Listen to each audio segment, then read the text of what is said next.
देखिए मेरे प्यारे भाइयों और बहनों, देखिए अल्लाह ताला ने बहुत अच्छा मौका दिया है। जो कौम अपने आप को मुस्लिम कहती है, उस मुस्लिम कौम को दावत का इतना अच्छा मौका दिया अल्लाह ताला ने कि नॉन मुस्लिम उसके सामने कितने सारे हैं।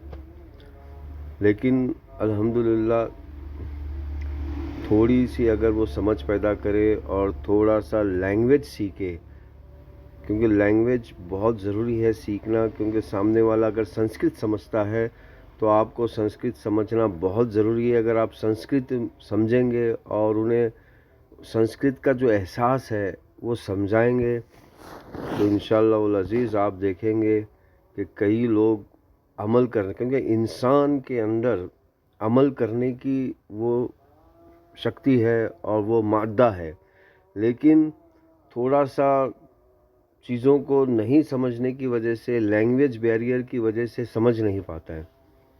जैसे कि मिसाल के तौर पे पानी है, मोया है, माँ है, हाँ, तो अब वाटर है।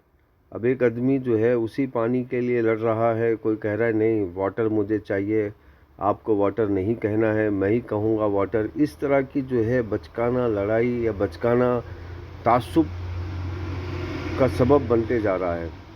अब इसी तरह आप देखेंगे एक लफ्ज़ है ओम नमः शिवाय। ओम नमः शिवाय संस्कृत में है और इसी को अगर अरबी में कहते हैं तो अरबी में कुन फयकुन कहते हैं। क्या कहते हैं अरबी में? कुन फयकुन कहते हैं। देखिए कुन फयकुन को समझने के लिए ही कुरान उतरा है। आज आप देखेंगे इस ओम नमः शिवाय के अल्फाज को लेकर कई नॉन मुस्लिम लोग अपनी कौम मतलब लोगों को गुमराह करते हैं। तो आज मेरे प्यारे भाइयों और बहनों, उठो मुसलमानों जो अपने आप को मुस्लिम कहते हैं, उठो दावत का काम करो, उनको समझाओ कि ओम नमः शिवा को समझाने के लिए ही पूरी कुरान उतरी है। ओम नमः शिवा को समझाने के लिए, देखिए ओम कहते हैं ईश्वर का नाम है, नमः कहते हैं बोलने को और शिवा कहते हैं हो जाने को। यानी कि ईश्वर अगर किसी काम का इरादा करता है तो वो बस कह देता है और वो काम हो जाता है। जिस तरह अरबी में उसी को कुन फयकुन कहते हैं। कुन फयकुन को समझाने के लिए ही पूरी कुरान उतरी है। मिसाल के तौर पे आपने देखा होगा कि अल्लाह ताला ये फरमा रहे हैं कि इंसान को काम करने के लिए एक प्रोसेस से गुज़रना पड़ता है। जैसे कि अगर इंसान को एक बच्चा पैदा करना है तो उसे पहले एक औरत के साथ शादी करनी होगी, फिर उस लड़की के साथ शादी करने के बाद सेक्स करना होगा, फिर उसे 9 महीने वेट करना होगा। लेकिन अगर अल्लाह का इरादा हो जाता है बच्चा पैदा करना, बस अल्लाह ताला कह देते हैं, ईश्वर कह देता है। तो इस तरह इस चीज़ों को समझाने के लिए अल्लाह ताला ने कुरान उतारा और हमें बताया कि ये जो कुरान है ये पूरा ओम नमः शिवा की तफसील है। अब हमें इस तफसील को नॉन मुस्लिम इंसानों में पहुंचाना है, उस इंसानों में पहुंचाना है जिस इंसानों को नहीं पता कि भैया ईश्वर की ज़ात ही ओम नमः शिवा है, यानी कि अल्लाह की ज़ात ही कुन फयकुन है, यानी कि उसके लिए प्रोसेस की ज़रूरत नहीं है, प्रोसेस इंसानों के लिए ज़रूरत है। अब जैसे मिसाल के तौर पे आपने देखा होगा कि माँ मरियम ने जब कहा कि ऐ मेरे खुदा मेरे से बच्चा कैसा पैदा होगा, तो ईश्वर ने कहा, अल्लाह ने कहा फ़िक्र करने की ज़रूरत नहीं है तुम्हें, बस मैं कह दूंगा वो हो जाएगा। जिस तरह आदम को मैंने कहा, अब तो फ़िलहाल तो आप औरत मौजूद है, उस आदम के टाइम पे तो औरत भी नहीं थे, मर्द भी नहीं था, बस मैंने कह दिया हो गया। तो इसी तरह मूसा अलैहिस्सलाम ने कहा कि है मेरे मालिक मैं तो एक आदमी हूँ और ये जो फ़िरौन है ये पूरी दुनिया की फ़ौज, यानी कि पूरी दुनिया पे ये राज कर रहा है और पूरी दुनिया की फ़ौज इसके हाथ में है, मैं इसे कैसे हरा सकता हूँ।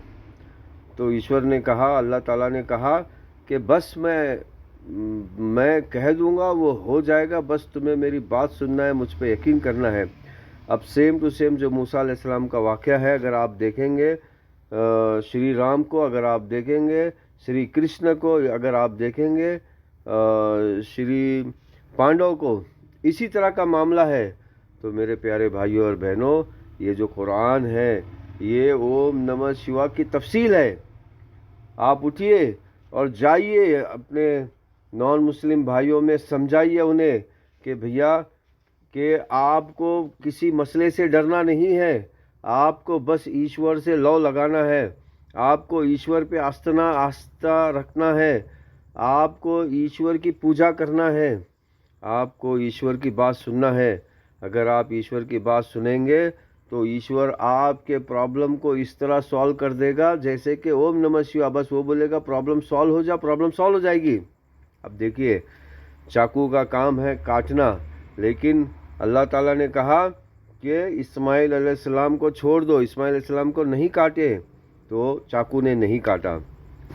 سمندر کا کام ہے, ندیوں کا کام ہے بہنا, اور جو بھی چیز اس کے راستے میں آ جائے اس سے بھی بہا لے جانا, لیکن اللہ نے کہا کہ آپ کو کیا کرنا ہے, اسی سمندر میں آپ کو موسیٰ اور ان کے ساتھیوں کو راستہ دینا ہے اور فرعون اور ان کے ساتھیوں کو ڈبا دینا ہے. تو میرے پیارے بھائیوں اور بہنوں, یہاں پر یہ بات آپ کو سمجھنا ہے کہ ساری دنیا کی چیزیں ایشور کے ہاتھ میں ہیں. جب آپ نے دیکھا ہوگا اللہ تعالیٰ نے جیزس کو یہ طاقت دے دی کہ جیزس اگر جس بیماری کو شفا کرنے کا ارادہ کرے تو وہ بیماری شفا ہو جاتی. تو میرے پیارے بھائیوں اور بہنوں, اس بات سے کیا اندازہ لگا, اس بات سے یہ اندازہ لگا کہ ایشور کی, اللہ کی جو طاقت ہے وہ اوم نمः شیوائے ہے, جس کو ہم عربی میں کن فیکون کہتے ہیں, سنسکرت میں اوم نمः شیوا کہتے ہیں. تو آئیے اوم نمः شیوا, اگر آپ کو اوم نمः شیوا کی طرف آنا ہے تو آپ کو قرآن کی طرف آنا ہوگا, آپ کو احادیث کی طرف آنا ہوگا. احادیثوں میں ایسے کئی اوم نمः شیوا کے واقعات موجود ہیں جو آپ کو اوم نمः شیوا کے اندر پکا کر دے گی.